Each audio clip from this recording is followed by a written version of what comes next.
AKA has always been a controversial figure in the media, whether it be his multiple beefs with people in the industry and confident or arrogant attitude, which has made him the controversial figure he was in the industry, and multiple celebrity relationships with women like DJ Zinhle, Bonang, and recently Nadia Nakai. Now, for you to understand the first theory, we have to go back to the beginning of AKA's early life. AKA was born Keenan Jared Forbes on the 28th of January 1998 in Cape Town and lived at the Cape Flats with his grandmother in his early life and moved to Johannesburg in 1995 to go live with his mother. In his teenage years, he developed his love for rap music and started a rap group called Entity with his two friends, Vice Versa and Greyhound. The rap group rose to fame ever since, and 2005 being their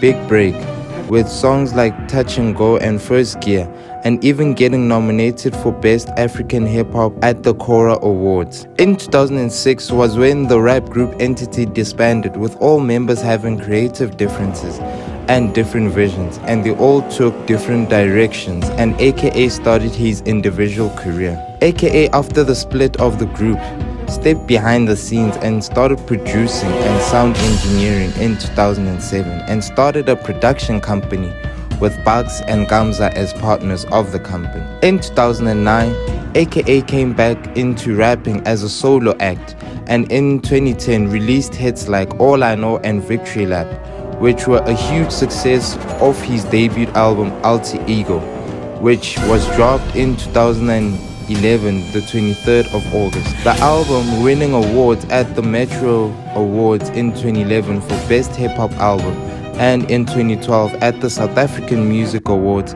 as the Best Male Artist. And this was the beginning of AKA's newfound arrogance or confidence in the industry, which leads into the first theory of AKA's dark side. In 2014, AKA is one of the biggest hip-hop artists in the country, but there is a boy from Mafikeng called Cassper who is also making strides in his music career, having dropped the biggest song of 2013, which was Kusheshe with OK Malum Cool Cat, and dropped the biggest song in 2014, which was DARKSIDE, and AKA dropping Congratulations, which were the two biggest hip-hop songs in the country, and fans on social media were debating which one was the better and bigger song, with AKA's Congratulations being the #1 song on Apple Music and Cassper's DARKSIDE having over 100,000 Datafail host downloads. The two artists also started joining with the fans, commenting on which song was better and bigger, and each rapper thinking their own song was better than the other, which stirred an unhealthy rivalry between the two rappers, with Cassper then dropping his hit song Puma Game, with the second verse having direct shots at AKA, and the second verse having lines that read,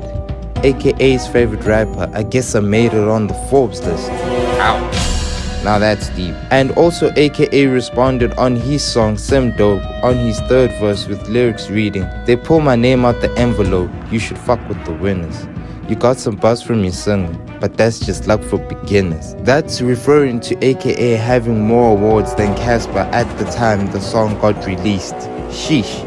This was a time to be alive in hip-hop, as their beef also caused a divide in the hip-hop community, with you either being a Cassper fan or an AKA fan. It was similar to the 90s when Biggie and Tupac were beefing. It's either you were on the East or the West, but in this case, it's either you were Cassper or AKA. And the situation got intense and almost fatal on one particular night in 2014, when both rappers were booked in Cape Town at the same venue at the same time, and both rappers and their entourages bumped into each other. Prince Nemba, being one of AKA's entourage, pulled out a gun on Cassper Nyovest at point blank range when attempting to go to the makeup room, and AKA also assaulting Cassper's road manager, which resulted in Cassper not performing that night as he was traumatized at what had happened. And this was evidence that this wasn't a healthy competition anymore between artists, but a truly hateful beef between them. aka and Cassper. And on the 26th of December 2014, aka posted this picture, which was a sign of peace between the two artists.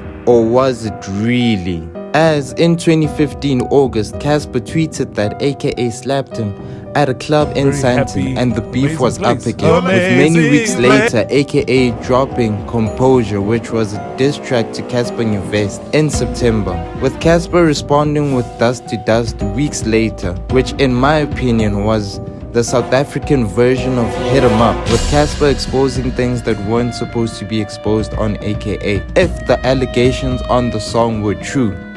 But the beef had hit a new high again, with the streets being divided into Team Dust to Dust and Team Composure. In 2016, both rappers finally made peace for real this time and buried their beef for good, with the two hanging out together in California, USA in June and made peace with each other on a flight taken together going to an event. There were jabs there and there over the years, but nothing big and sinister.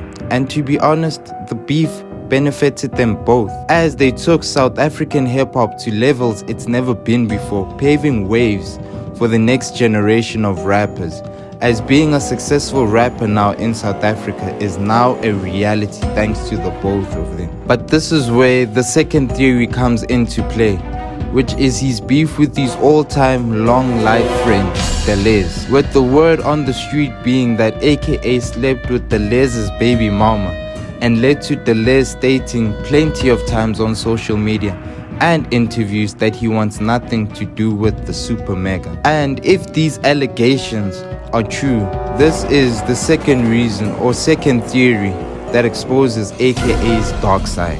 The final theory exposing aka's dark side is a much darker theory and is not intended to disrespect any party involved. This started in early 2020 when aka was spotted kissing a girl in a video that was viral, and the girl being identified as Neli Tembe. And 2 months later, they were in quarantine together, having the time of their life. Months later, in November the 22nd, 2020, City drops a story on how the two were pressing charges on each other after neighbors called the cops and were escorted to the Randburg police station by the police. 2 weeks later, Neli Tembe tried to commit suicide from the Hilton building in Durban, but was convinced not to.